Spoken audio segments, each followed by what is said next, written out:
Rais ini sering banget diundang mengisi acara Iya. untuk di ini ya di salah Kafe satu biasanya. kafe-kafe ataupun juga BNN mungkin seperti itu ya. Iya, band yang sering. Oke. Punya pertanyaan nggak sih untuk anak-anak ini? Oh. Untuk anak muda ini loh, maksudnya untuk teman-teman kita komunikasikan. Dia kan sering nih, halo sis.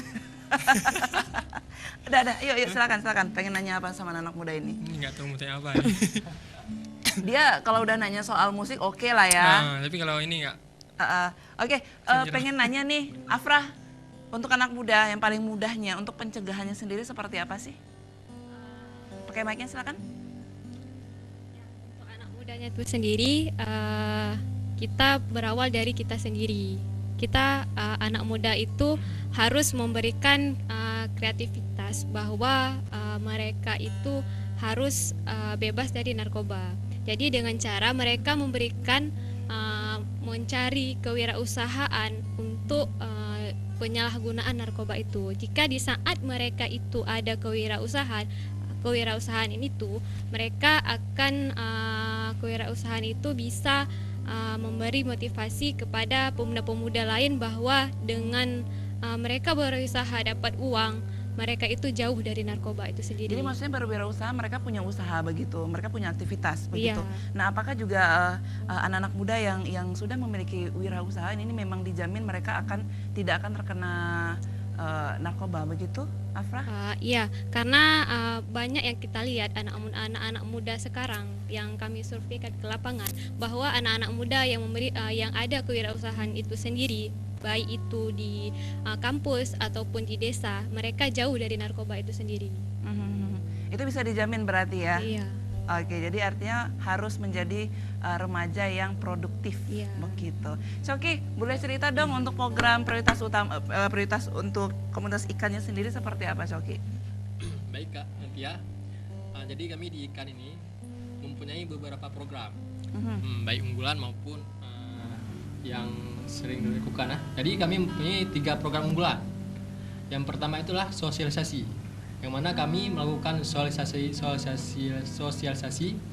ke sekolah-sekolah dan ke masyarakat. Nah, jadi selama ini kami bekerjasama dengan Dinas Pendidikan dan BNN mensosialisasi kepada masyarakat dan siswa tentang bahaya penyalahgunaan narkoba ini.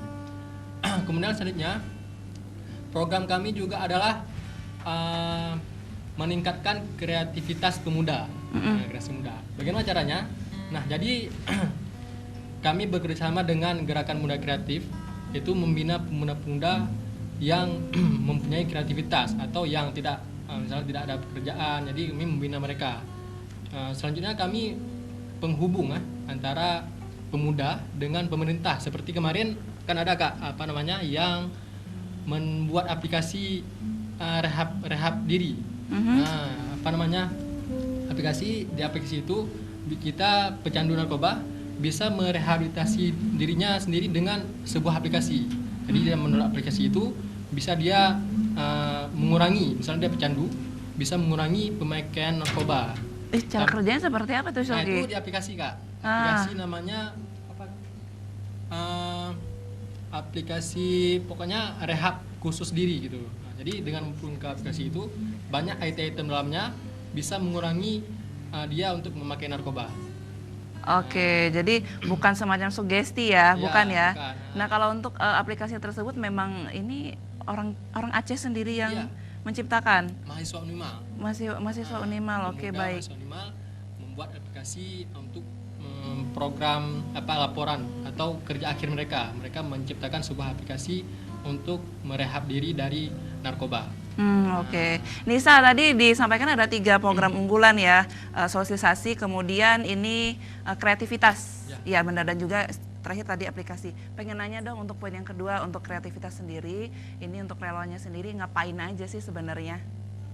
Jadi dari relawan anti narkoba sendiri itu kami ada 3 prioritas juga. Yang pertama itu penyuluh. Jadi penyuluh kami menyebarluaskan info tentang P4GN. P4GN itu pemberantasan penyalahgunaan penyalahgunaan, pencegahan dan peredaran gelap narkoba. Jadi itu kami sampaikan ke seluruh masyarakat, khususnya masyarakat Aceh itu sendiri. Karena kan relawan anti narkoba ini hanya dibentuk di 4 provinsi saja, Kak. Dan salah satunya Aceh. Ada Papua, Papua Barat, Aceh dan Sumut.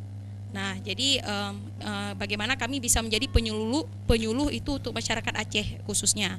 Kemudian kami inisiator kami menciptakan kreativitas kegiatan-kegiatan tentang bagaimana pencegahan narkoba. Mungkin bisa buat lomba puisi anti narkoba, kampanye anti narkoba, atau media sosial, media campaign tentang anti narkoba, semacam inisiator untuk masyarakat. Terus kami juga sebagai fasilitator, jadi menghubungkan masyarakat dengan BNN itu sendiri, baik menghubungkan itu dari rehabilitasi dan lainnya. Tadi disebutnya ada 4 provinsi, Aceh, Papua, Sumatera Utara. Dan Satu lagi? Papua Barat. Papua Barat. Barat. Oke, baik. Ini kan materinya kalian dapat selama pelatihan, begitu ya? Iya. Oke, Melvira, ya Melvira. Ini kenapa sih dari sekian banyak provinsi yang ada di Indonesia tapi hanya terpilih menjadi 4 provinsi saja yang menjadi prioritas utama, begitu ya? Kenapa? Kenapa cuma 4 provinsi itu karena salah satunya Aceh terutama ya Kak. Sistem ketahanan diri masyarakat itu sudah mulai rendah, tapi bukan berarti 4 provinsi itu merupakan 4 teratas pengguna narkoba. Seperti itu, tetapi ketahanan kan di sini relawan itu fungsi utamanya untuk pencegahan. Nah, jadi pencegahan itu karena pemerintah nasional itu udah tahu bahwa 4 provinsi ini sistem ketahanan diri masyarakat terhadap narkoba itu sudah rendah, jadi dibentuklah relawan-relawan untuk mencegah terjadi lebih banyak lagi pengguna narkoba tersebut. Bagaimana dengan nasib provinsi yang lainnya? Nah, provinsi lain yang kita ketahui terakhir itu menurut data survei yang sudah dilakukan pada tahun 2017 yang tertinggi itu dari daerah Jawa Barat, provinsi Jawa Barat. Jadi kalau yang udah tertinggi mungkin itu kan nggak dibentuk relawan lagi karena mungkin itu sudah dilakukan pemberantasan, lebih fokus ke pemberantasan karena sudah masuk siklus tertinggi. Kalau Aceh kan salah satu ketahanan diri rendah gitu Kak, jadi masih bisa dilakukan pencegahan seperti itu. Oke, luar biasa sekali. Nah, Mencegah daripada mengobati. benar sekali. Nah, ini Melvira ini salah satu contoh ya anak-anak muda yang kreatif di mana untuk menjadi duta wisata ini bukan hanya modal tampang doang ya, tapi brain ya pastinya juga. Afrah, sehat ya Afrah ya? Lagi kurang sehat dia gitu ya. Oke, Afrah pengen nanya dong untuk ini kan banyak jenis narkoba yang saya juga nggak tahu sih, saya cuma taunya seperti sabu atau heroin dan segala macam.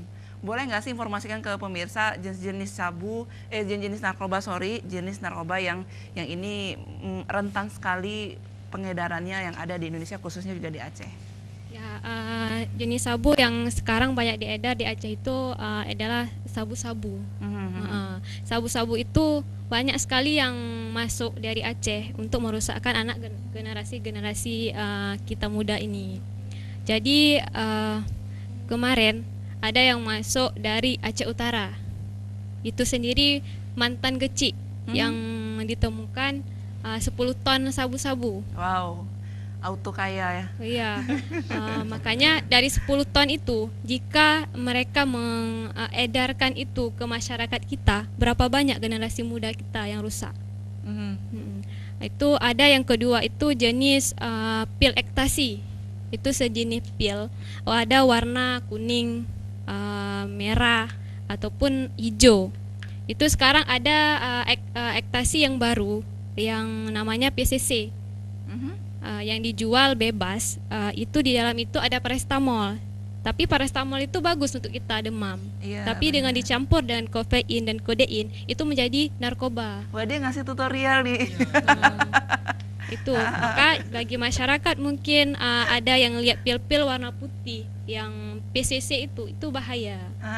Dan ketiga itu adalah putau. Itu adalah suntikan yang masuk lewat saraf kita. Nah, itu lebih bahaya karena itu cepat prosesnya itu. Oke, dari sekian banyak tadi ada sabu, ada putau tadi sebutkan terakhir. Ini kan jenis efeknya ke tubuh kita sama atau berbeda sih? Narkoba itu kan ada 3 golongan dia. Ada narkotika, psikotropika, dan zat adiktif. Jadi kalau digolongkan ke dalam narkotika itu adalah sabu-sabu, ganja, ekstasi, putau. Itu adalah jenis sabu-sabu yang sangat tidak bisa kita pakai sama sekali. Kalau psikotropika itu adalah obat-obatan yang bisa digunakan di rumah sakit. Oke, jadi masih dalam tahapan ini masih bisa digolongkan sebagai bahan ataupun obat di rumah sakit begitu? Iya. Oke, baik. So, Oki, pengen nanya dong, ini kan Aceh bisa dikatakan penghasil ganja terbesar ya, benar ya? Iya. Ditumpaskan, tumbuh lagi, tumbuh 1000 malahan. Yang sebenarnya nih kita kalau ngelihat dari rantainya sendiri yang salahnya di mana sih, Sauki? Gitu ya.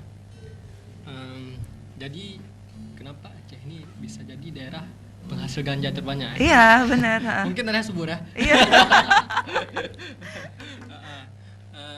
Jadi kita ulangi tadi sedikit, kenapa hanya dibentuk RAN ini di 4 provinsi? Nah, kenapa? Karena di 4 provinsi ini yaitu Aceh, Sumatera Utara, Papua dan Papua Barat, ini adalah daerah terluar dan terdepan Indonesia. Nah, jadi di pulau-pulau ini, di provinsi ini banyak terdapat pulau-pulau kecil yang dapat masuk ya, keluar masuk ya, benar dengan mudah, gitu kan. Nah, jadi apa yang salahnya di sini?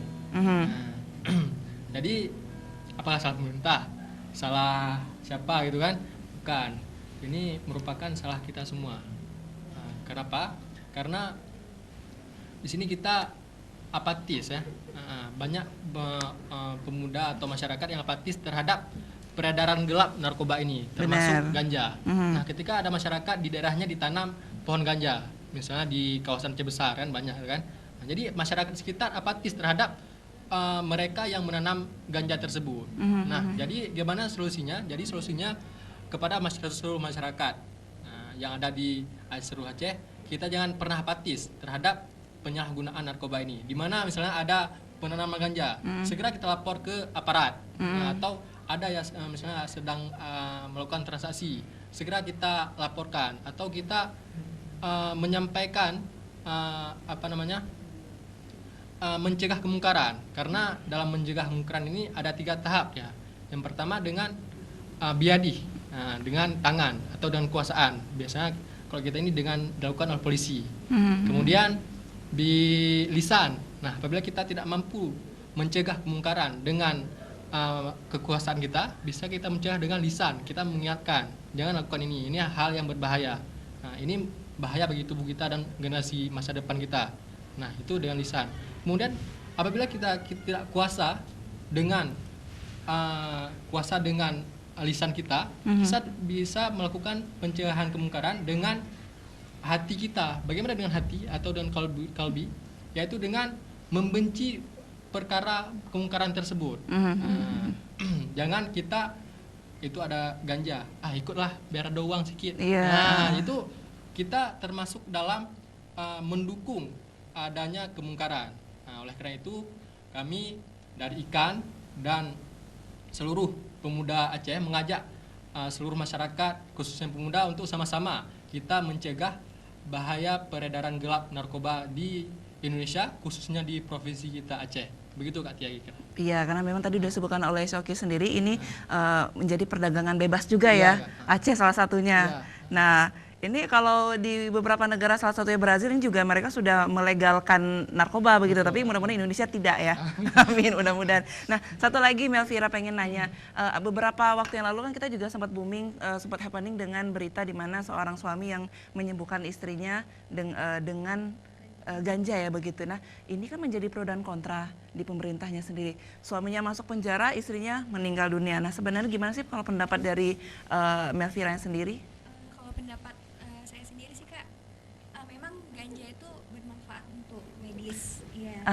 Oke. Bermanfaat untuk medis, tetapi di sini karena di Indonesia sendiri ganja itu masih ilegal, makanya si suami tadi kena hukum pidana kan seperti itu Kak kan. Jadi kalau menurut Vira sendiri sih, kalau memang suatu ganja itu, maksudnya sesuatu yang kita lakukan itu dapat digunakan dan tidak disalahgunakan, kenapa tidak? Dan jika memang bermanfaat. Nah, di sini posisinya kan yang ilegal itu kan yang untuk disalahgunakan, karena untuk salah gunakan. Biasanya kayak ganja itu memang dia tidak diperlukan, tetapi disalahgunakan, itu bisa dikategorikan ilegal kalau menurut Vira sendiri. Tetapi kalau untuk keperluan medis dan memang diperlukan untuk kebutuhan penyembuhan, kenapa tidak kalau bagi Vira? Itu sendiri sih Kak Tia. Oke, ini kalian ditonton langsung nih sama bos besar. Halo, nanti masuk ya segmen ketiganya ya Pak ya. Oke, nah pemirsa kita akan segera kembali nanti di Aceh Jino, tetap di Aceh TV, jangan kemana-mana ya.